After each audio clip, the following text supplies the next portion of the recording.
Hi everyone, welcome back to the channel. As you know, I vlog nights out, clubbing, in bars, pubs, whatever have you.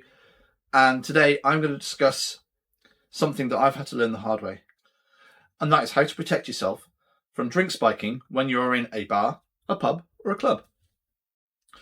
Whether you go out every weekend or just once in a while, knowing how to stay safe can make a huge difference. So let's dive into some of the smart and practical tips that you can take to keep your night fun and safe. First off, let's be clear what drink spiking actually is. It's when somebody adds alcohol or drugs to your drink without your permission or consent. The goal might be to harm you, to steal from you, or just to make you vulnerable for other nefarious purposes. And here's the scary part. You may not even know it's happened. Many of the substances used are odorless, colourless and tasteless. We'll get on to what it feels like to have your drink spiked later in the video, but first let's discuss some of the practical and sensible tips that you can take to prevent this from happening. The biggest rule I can give above everything else: keep control of your drink. Never leave your drink unattended. If you're dancing, going to the loo, stepping outside for a smoke, take your drink with you. If it's not possible to take it with you, down it first. Just finish it. Then go outside, go to the loo, go off and have a dance. Just don't leave your drink unattended. If you were to leave your drink unattended on a table, for example, assume it's not safe anymore. Just go buy a new one. Don't take the risk. Choose bottles over glasses. Wherever possible, drink from a bottle rather than a pint glass or a wine glass, for example, or a cocktail jug. Bottles are much harder to tamper with, especially when you've got your thumb over the neck when you're not drinking. It's almost impossible to add something when you've got your thumb over the bottleneck. If you prefer a mixed drink, then by all means, go to the bar and watch the bartender actually prepare the drink in front of you. That way you can see exactly what's going into the drink. A lot of venues these days will provide anti-spiking covers or drink covers for your pint glass or wine glass or cocktail glass. They're made of a small flexible material that stretches and goes over, or it could even just be like a sticker that's sized to your glass with a little hole in the center and you poke the straw through. The idea is to stop solids like tablets or powder being poured in. They're effective. Most bars, pubs and clubs have them. If they don't, you can buy them online. Just a note though, some of the cheaper ones that you can buy online are made of fabric. Their stretching goes over, which is great because they're machine washable, and they will stop solids from being added to your drink, but they won't stop liquids entirely. So just be aware that another liquid could be added through it. Just be aware of that. There's safety in numbers. If you're out with friends, look out for each other and agree to check in on each other throughout the night as well. Especially if somebody is going off to dance on their own, they've gone off to talk to somebody new that you don't recognise, or they've gone to go get around him. If any one of your group seems a little bit too out of it for the amount of drink that they have drunk, then take it seriously. A sudden change in alertness, dizziness, confusion, vomiting, or even unconsciousness is a definite red flag that something is not right. Don't let them wander off alone either.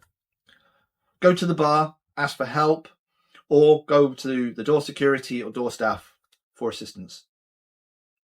So this one might sound obvious, but don't accept drinks from strangers.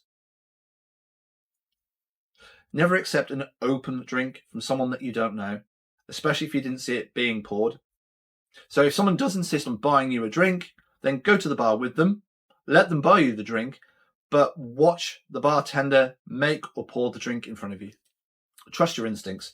If something feels off, trust your gut. If your drink tastes weird, looks strange, cloudy, doesn't look right, or you start to feel unwell after just a few sips, stop drinking it. Get rid of it, pour it away, then go tell a member of staff immediately what's happened.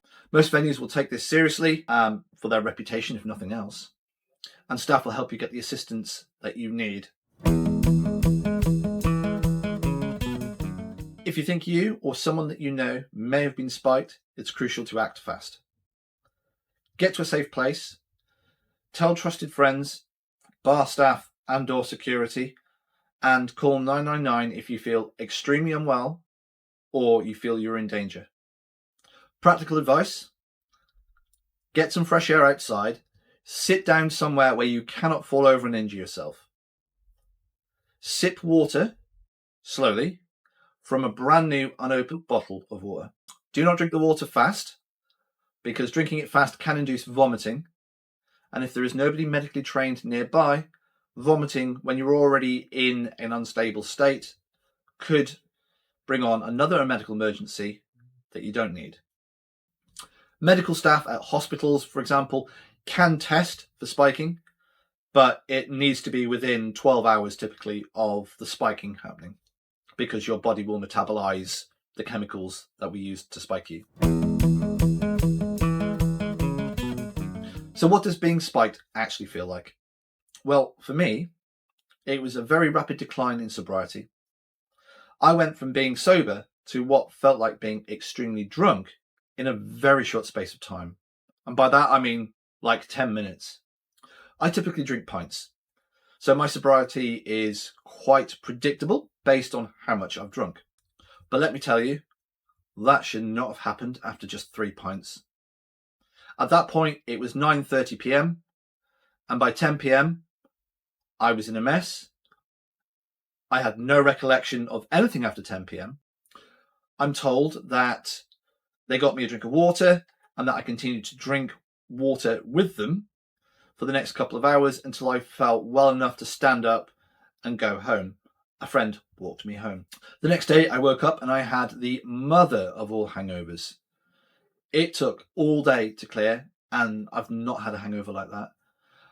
I had no stomachache, no bad guts in any way. It was just the headache of all headaches. It was a complete memory loss after 10 p.m. and then the resulting all-day hangover the day after that made me think that I was actually spiked. Particularly so as I didn't have bad guts or a stomachache. I didn't think it was food poisoning or a bad pint, as some people might say. But that's just my experience. According to the NHS and drinkaware.co.uk, some typical symptoms that you could expect to feel when being spiked: a sudden feeling of being unwell, feeling confused, lacking physical control, a loss of inhibition,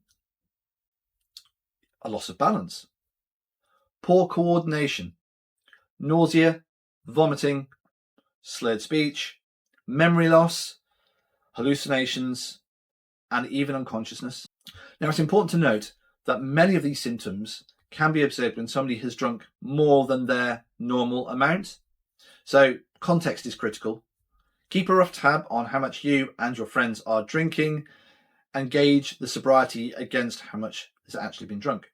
Do you seem more drunk than you should be for what you've drunk? Do your friends seem more drunk than they should be for the amount they've drunk? Be aware of a sudden change in behaviour that is out of character for them and the amount of alcohol that they've actually consumed. We all know that drinking on an empty stomach is not a good idea and almost always ends badly. But the same can be said for about drinking when you're extremely tired. You will get drunk very quickly when tired or when you have got no food in your system. So factor these in again when trying to assess if you or a friend has been spiked. Remember, if you have been spiked, it is never your fault. It is entirely the fault of the person that did it. If you suspect that you have been spiked or you have been physically assaulted after being spiked, you've got unexplained bruising, injuries or wounds, contact the police. Call 999 and contact the police. If you suspect that you have been sexually assaulted, again, contact the police. Testing of chemicals used to spike you and testing of substances indicative of a sexual assault can only be done within the first 12 to 24 hours.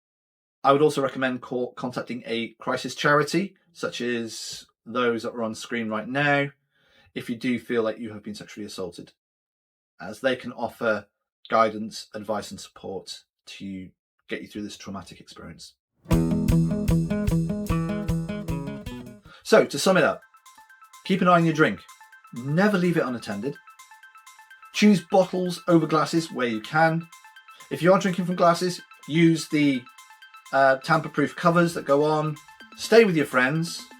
It's safety in numbers. Never accept a drink from a stranger, and if you do, make sure that you watch the drink being poured or mixed at the bar so you can see exactly what's going into the drink, and always trust your instincts. By staying aware and looking out for each other, we can make nights out safer for everyone. Thanks for watching. If you found this one helpful, give it a like, hype it up down below, subscribe if you like content like this, and I shall see you on the next one. Stay safe, have fun, take care of each other.